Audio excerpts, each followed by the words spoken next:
বাবা আব্বু আব্বু আব্বু রে, তোমার শরীর ভালো লাগে না পাখি? বাবা আব্বু আফান, ওই একটু ঠান্ডা একটু বন্ধ করেন, ওর সাথে একটু কথা বলেন। বাবা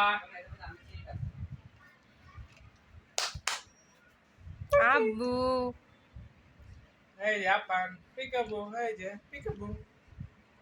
হাসি নাই মুখে একটু। বাবা ওঠো ওঠো বাবাকে ডাকো তো, বাবা বাবাকে ডাকো তো। মা। পাখি